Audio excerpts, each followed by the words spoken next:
Hey YouTube, let's talk about speed painting.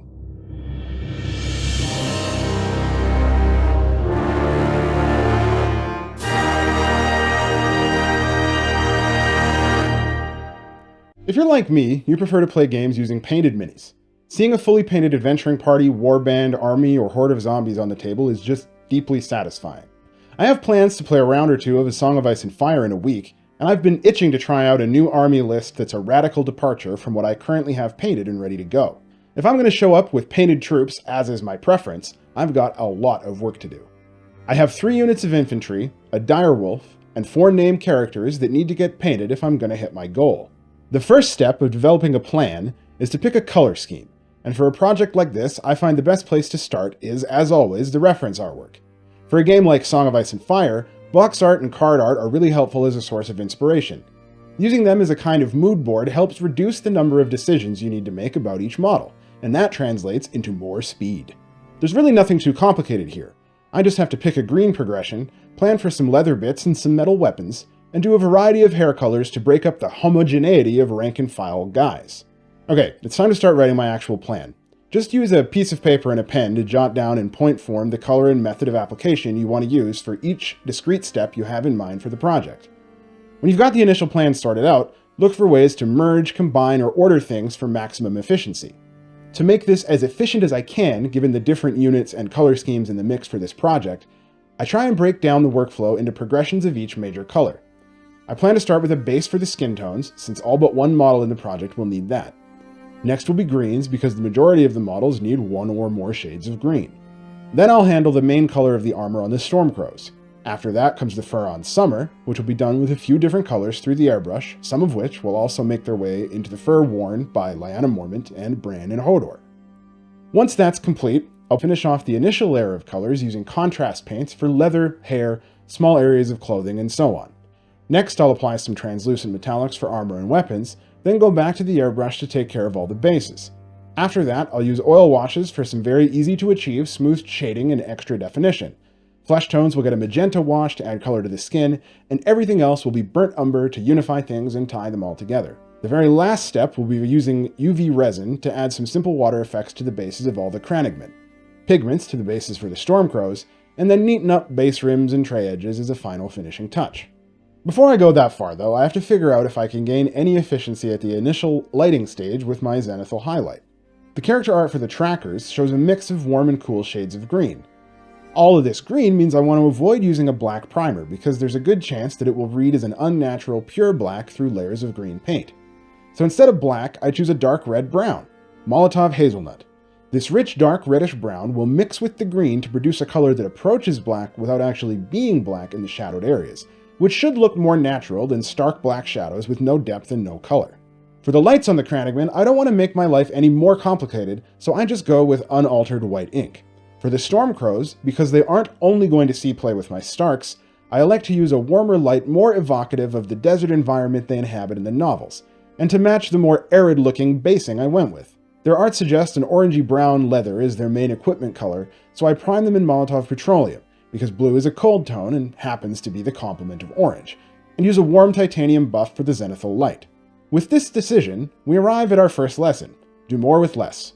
A single color choice here is taking the standard zenithal sketch and increasing its contribution to the overall look of the figures by adding not only more realism by correctly representing the nature of light and shadow, but by injecting contrast of hue via the use of complementary colors. With the light sketch in place, all that's left to do is paint these minis. I want to get as much done as I can with the airbrush because it's far quicker than brushing on these transparent layers would be. First, every model gets a little FW flesh tint on exposed skin. Now I'm not making the mistake this time of going over this stuff with an acrylic wash. It'll be oils that breathe life into the flesh tones later. I'd rather have overspray from the clothing on the flesh tint than the other way around, so I do this first. I paint the greens in 3 stages. For tunics, I make a desaturated olive drab from Payne's Gray and high-flow yellow iron oxide. For the cloaks, I add high-flow green gold to the mix that I used on the tunics. For the grass, we add phthalo green to the cloak mix and spray that on. I modify this mix a little for Lyanna's cloak as well. That takes care of all the greens. The Stormcrow's main color is an orange-leaning brown, so I take care of that with some contrast skeleton horde through the airbrush. The blue shadow color interacts with the orange in the contrast paint to create a pretty nice-looking chromatic black. I had hoped this would happen, and I'm quite pleased with the effect. Continuing on with the airbrush, I want Summer to have the creamy tan, gray, and brown tones of a real gray wolf.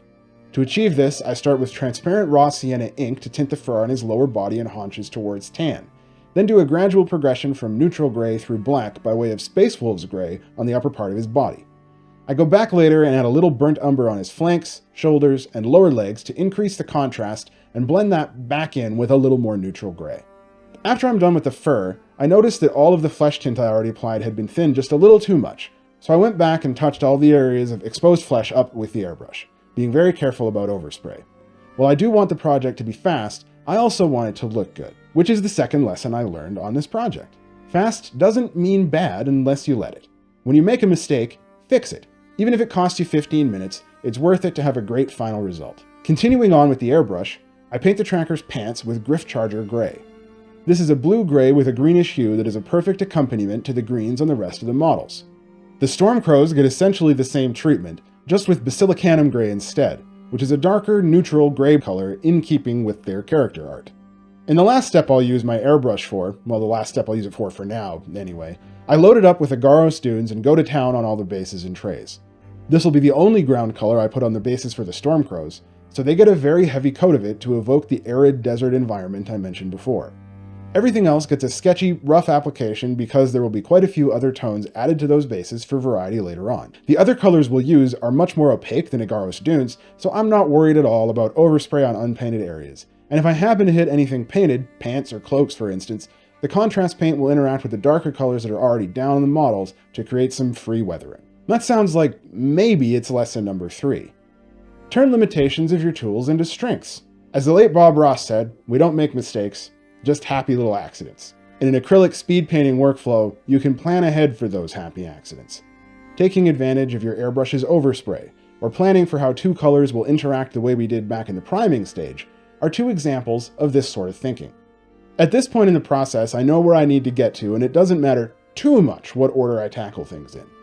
The major area of metallics are a good place to start, so I mix up a couple of transparent metallic colors using gloss medium, Vallejo Metal Color Silver, and inks. One for the bronze, Crannogmen wear bronze armor and use bronze weapons, and one for steel, pretty much exclusively for the Stormcrows and Lyanna. There's enough reflective material in VMC Silver that you can thin it with colors in medium to a consistency that lets your undercoat show through it, and it's an awesome time saver, producing tinted metallics that look much better than an opaque coat of paint. To get this bronze tone, I use some transparent raw sienna ink, some burnt umber ink, and a drop or 2 of VMC copper to get the color in the right ballpark. Next I do some work on leather bits. I decide that wrist wraps, boots, and the borders of the Stormcrow's armor should all be snakebite leather, and that I'd go handle straps, pouches, and so on later with a darker brown tone to break things up and make the models look a little less samey. Then I sort of just grab a bunch of earth tones, some Agrax Earthshade and some Plaguebearer flesh, and start messing around with my bases until they all look how I want them to. Before the oil wash stage, I tint all of the bows, arrows, and halves of weapons brown with a little skeleton horde. This, plus the effect of the upcoming wash, should give me a nice, believable wood tone without much effort. I'm 10 hours in now with the base coats finished on all the models. There are 41 figures in the pile I'm painting right now, which means we've put a little less than 15 minutes per model priming and base coating. That's pretty fast. While at times I felt it's slow painting 2 units of the same guys, the reality is that economies of scale apply here, which I suppose is a 4th lesson. More is actually better. The more similar models you have in your speed painting project, the faster you can go per model, because you spend more time actually painting as opposed to cleaning out airbrushes for color changes or looking for the next paint pot that you need. Anyway, on to the oil washes. For the rank and file troops, this is just about the last step of my painting process anyway. I make a fairly thick wash of quinacridone magenta for the exposed skin, and a similar wash of burnt umber for everything else. I avoid getting oils on the bases because they don't need them, and I already know it's going to take me significant time to complete this step. There are enough models here that by the time I'm done applying the wash to the last of them, I can just go back and start cleaning the others using dry Q-tips and makeup sponges. I use a tiny bit of white spirit anywhere there's too much wash left on the surface to clean things up. Sadly, at this point, I ran out of time to get these 100% finished before my weekly meetup. I got close, but after the oil washes, I just wasn't going to have time to add finishing touches. I painted trays and base rims the same color as my other units, dealt with some minor details on the Stormcrow's banner, and did some quick dry brushing on Summer to more or less finish him up. My timer is at 13 hours and 47 minutes over 4 sessions of painting to get 41 models to a pretty damn good tabletop standard. And I can be happy about that. I'm way under 30 minutes per model, which is the usual benchmark I set for speed painting. So what can I spend more time on to bring things to the next level? Well, all the models need some work on bases. Bran and Hodor, Lyanna, and Summer get some snow effects. My favorite method for this uses AK Interactive Ice sparkles mixed with gloss gel media. The Crannogman characters get a quick water effect to simulate that swampy environment using UV resin. I apply this carefully, using my UV light to freeze the resin in place, a drop at a time, to make sure I don't have to dam or seal anything. I also do a little dry brushing on the rocks and stumps on these bases to make them pop out just a bit more. I'd like to do the same things to the trackers themselves, but it'll take a very long time with how this resin works. So rather than cure the resin completely with my tiny flashlight, I cure them just long enough to set the resin so it's not running everywhere, then place the whole tray in front of a window for a few hours.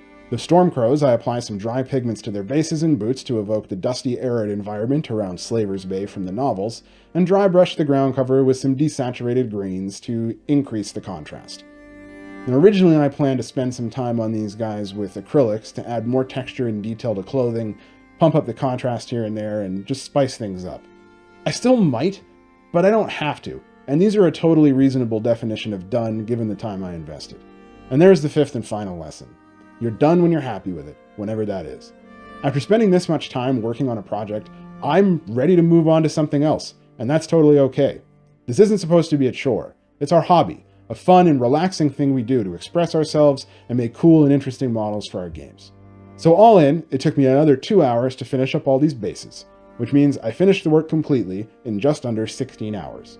That's about 23 minutes per model on average for an army that looks great on the table, with plenty of opportunities left to push them to a higher visual standard later on if I want to.